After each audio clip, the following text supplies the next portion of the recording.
Hi everyone, it is Sheena and I'm filming from Chicago actually.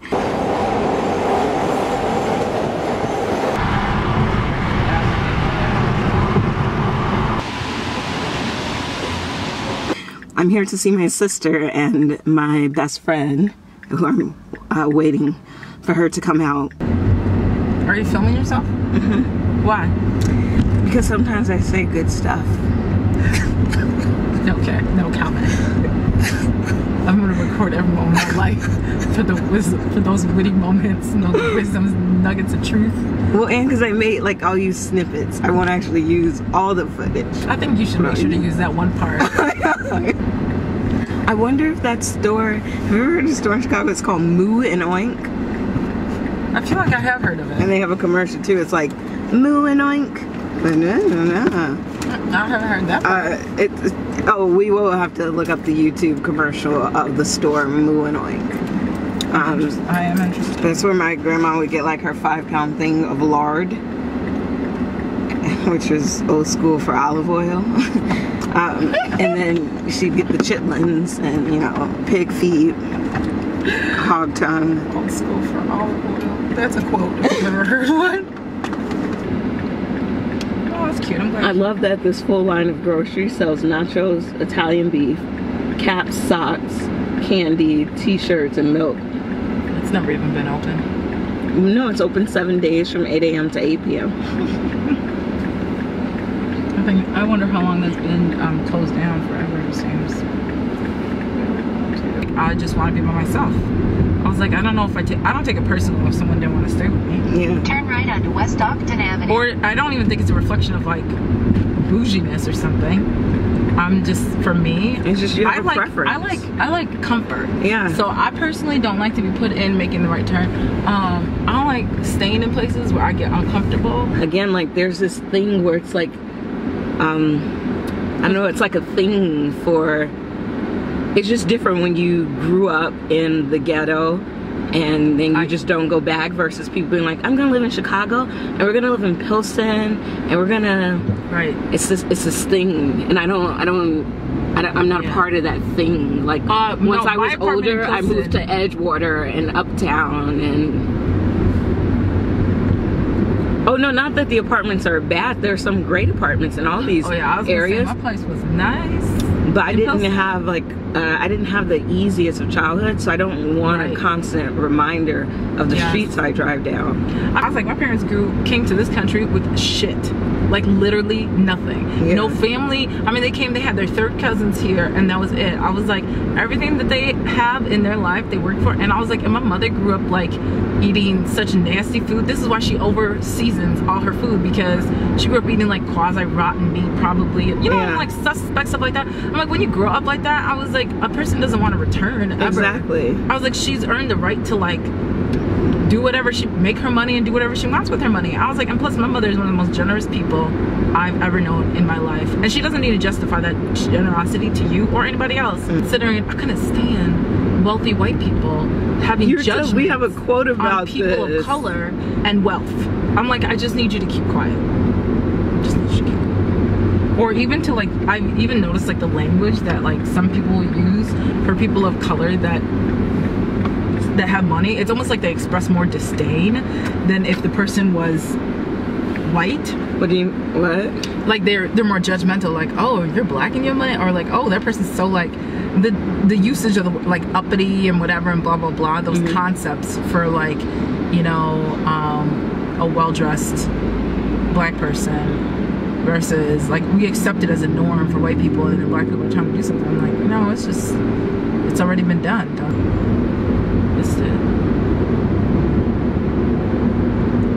This is the same thing that happens in Brooklyn, where there's just the gentrification. Yeah. And then so a lot of other races are coming to like Bed-Stuy and some of the like shady parts of Brooklyn. And it's like this thing we're doing. It's cool. It's hip. And it's like, this was people's struggle for like years, and now you're doing it because it's hip and cheaper, and your trust fund will last like a few more years longer. And so it's just, I don't know, it's just interesting. It's like when like that grungy look, like looking dirty was the thing. Oh yeah. And like not washing your hair and looking greasy. I remember. Whereas other people, it was like, you know, we didn't have running water. Or not only that, but it's like the fetishizing. I'm gonna give that a word. Fetishizing the struggle. Yes. Of like, oh.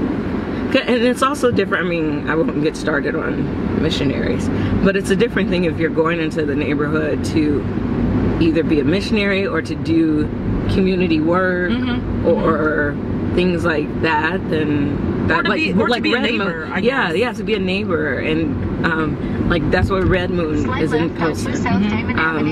But if you're just going because it's Uber cheap rent and it's like this cool thing, and then we have to take the bus late at night and we're just so emo or so hipster. And I felt like, I don't know, there was like this, sometimes there was this like little game of like who's more African or like who's more something, and I feel like no matter what you do in your life, no matter what accent you wear, no matter what clothes you wear, because they've gone since kindergarten and lived in Nigeria in some private school. Like usually it wouldn't even be like some, I don't even know half many people that were like, I'm like, use the left lane to take the I'm like, I have nothing to prove to you, first off, and second, you will never be my skin color. Yeah, and it's just like even me being in New York for 4 years, like there's some ways I feel like a New Yorker, but I'm not. Yeah. Like that, I'm not. I will never be a native, even if I live in New York for 40 years. Yeah. That I found that out when I went to Maine. We went into like this little gift shop to get some sweaters, and so I was just talking to the ladies, and one had lived there for 15 years and another had lived there for even longer, and I was like, oh, so are you from Maine? And they're like, oh no, we're not Mainers. You know, one lady was from Jersey and the other somewhere else, and she was like, in Maine? Because I was like, oh yeah, maybe that's like New York where they say you have to live there for 7 years and then you're a New Yorker. And she was like, no, if you weren't born here, you're not a Mainer. That's interesting. And she's like, and I've been here 20 years, I'm not a Mainer. Damn. And I was like, ah. And it's not to say she's not a part, or she's not, like, you're not a native. Or a reflection of parts of the culture, but yeah.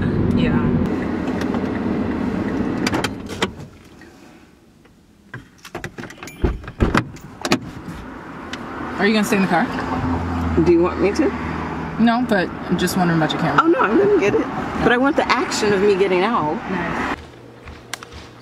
Hey! Sucker! No, you cannot eat that.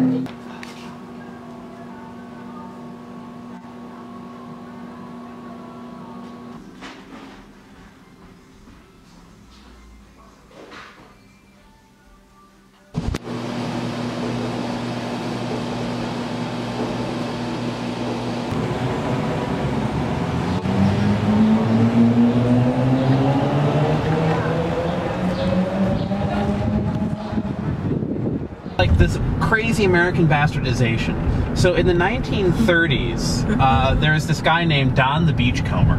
Oh, that's where she goes. And he lived in LA. Yeah. And he was fascinated by what you could do with rum. Because all of the cocktails in the States were based on like scotch and all that. But he had been through Southeast Asia and been through the Caribbean, and he'd come in to fall in love with rum. So he started inventing these rum-based cocktails, and he did this kind of primitive Polynesian theming to his bar. Yeah. And it was called Don the Beachcombers, and it took off like a rocket. Wow. So he invented the zombie in 1934. First off, I love rum. Can't talk. Let's make myself happy. And it kind of just fed into each other, and then when all the GIs from the Pacific came back after World War II, they'd all been exposed to Polynesian culture, and they all liked it, and they all related. And so it just took off, and it was this huge cultural phenomenon throughout the 50s and 60s, especially with Hawaii becoming a state. And it kind of died back off in the 70s, and then it's starting to make a huge resurgence. It's making a huge craze. That's what I feel. But there are still tiki bars in Chicago that have been operating since the 70s that are awesome. No way. Yeah. There's one out in Des Plaines called Tiki Terrace. I thought you were going to go down to Elston. That would have made sense. I thought that's what you were doing. I don't know where you're going. My goal is to go north. Or south. Okay. South. My plan was to turn south. I'll make a left onto Irving Park. Oh, here's Bryn Mawr.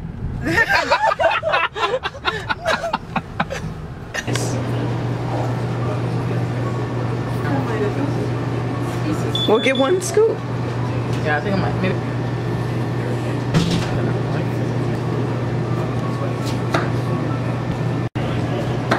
That's a friend of mine.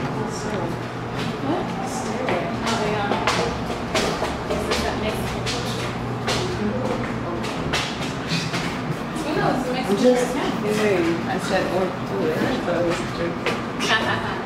oh, look at that. Oh my God. It's a lot more stairs.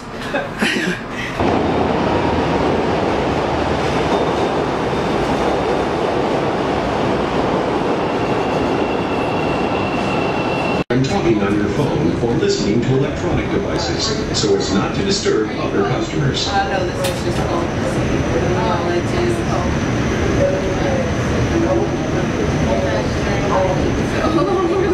pancakes and stuff, but he said maple. Yeah, yeah. That's pancakes. Ready? Deliciousness too. You gotta take the bacon with it. I know, that's what I'm doing. Just cutting it across. Alright.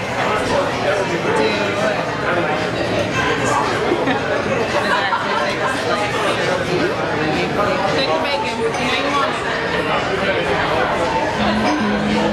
I need more donuts. Alright. Oh my goodness, that's terrible. Go to the water. Yeah, it's not too bad. Have you been to New York?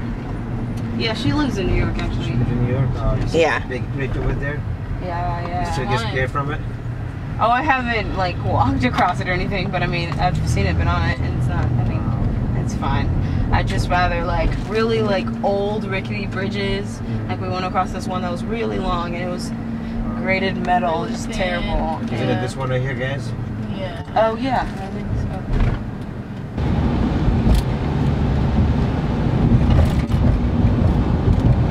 It's true. If I have rain boots and an umbrella, I don't mind wherever I am. Yeah. But then, like, if I'm wet or wet socks and I can't stand, and wet jeans are the worst. Wet jeans. I don't know if they know what that is. No. I know what that was. It's Grey's Anatomy. Who could live without it? It's still around. They just got rid of Christina. I think it's the last season actually. Yeah, probably. I mean, they've kind of milked as much as they can out of that. Yeah, there's not that many more storylines left, and I think also Meredith and what's his face are heading for a divorce. Yeah. Oh yeah. Or a surprise turn of events. Either it's a divorce or she's gonna move to DC and suddenly the show is over. Is that a bar? Where? Flirty Girl Fitness, and apparently there's a bar. Oh no, that's pole dancing. Oh, okay. And I think they do other stuff too. From Poland to Vienna, and I make application for refugee to States, Canada, New Zealand, and Australia. So it took a while, but in Vienna, those Austrian people, you know how they work? They work Monday, Tuesday, Wednesday, and Thursday, 10, 12 hours. And they got Friday, Saturday, Sunday off. So everything started closed like at Friday noon. So even, you know, I don't know now, maybe there are stores open, but I'm telling you, a lot of stores on Saturday and Sunday, they fucking close. You will starve to death if you don't. But Oh wow. Yeah, it was really tricky. So what's the most thing you hated in New York City? I don't like that, like, New York doesn't have alleys, so all the trash is put on the sidewalk, and it's stinky and dirty, and it's just nasty. Whereas Chicago, we have alleys, and it's the alleys are beautiful, What about you? What do you like most about Chicago? About Chicago? It's like if you, let's say if you compare it to New York, it's like vacation. You can get anywhere in 20 minutes except the rush hour, right? Rush hour, it's a downtown. Compared to other cities, the fucking downtown is beautiful. And you got little tiny balconies, so you can step outside and drink a beer above, you know, Chicago. You're not like close in aquarium. Yeah. And if you got the dog, you just kick out the dog, you know, on the balcony and go take a shit and come back. What's your favorite city? Seattle. I like Seattle, Washington. Wow. It's like, I never lived there. I don't know restaurants. I don't know not, you know, bars, whatever. I just deliver with the truck. But visually, the smell, evergreens, the ocean, never snowing. It's a lot of rain, but that's okay. You got an excuse to go to the bar. But Vegas is different. You gotta drive to Vegas. You can't fly. You cannot fly. Why not? Because you know, everybody, you know, oh, let's go to Vegas. You know, let's hit the tables. You jump in the plane, you get off at the freaking, you know, airport, bam, you're there. And what? You think everything's gonna be okay? No, it's not gonna be okay. You're gonna lose your ass. You have to drive to Vegas. You have to, you know, serve your time, go through the desert, make, you know, peace of your mind.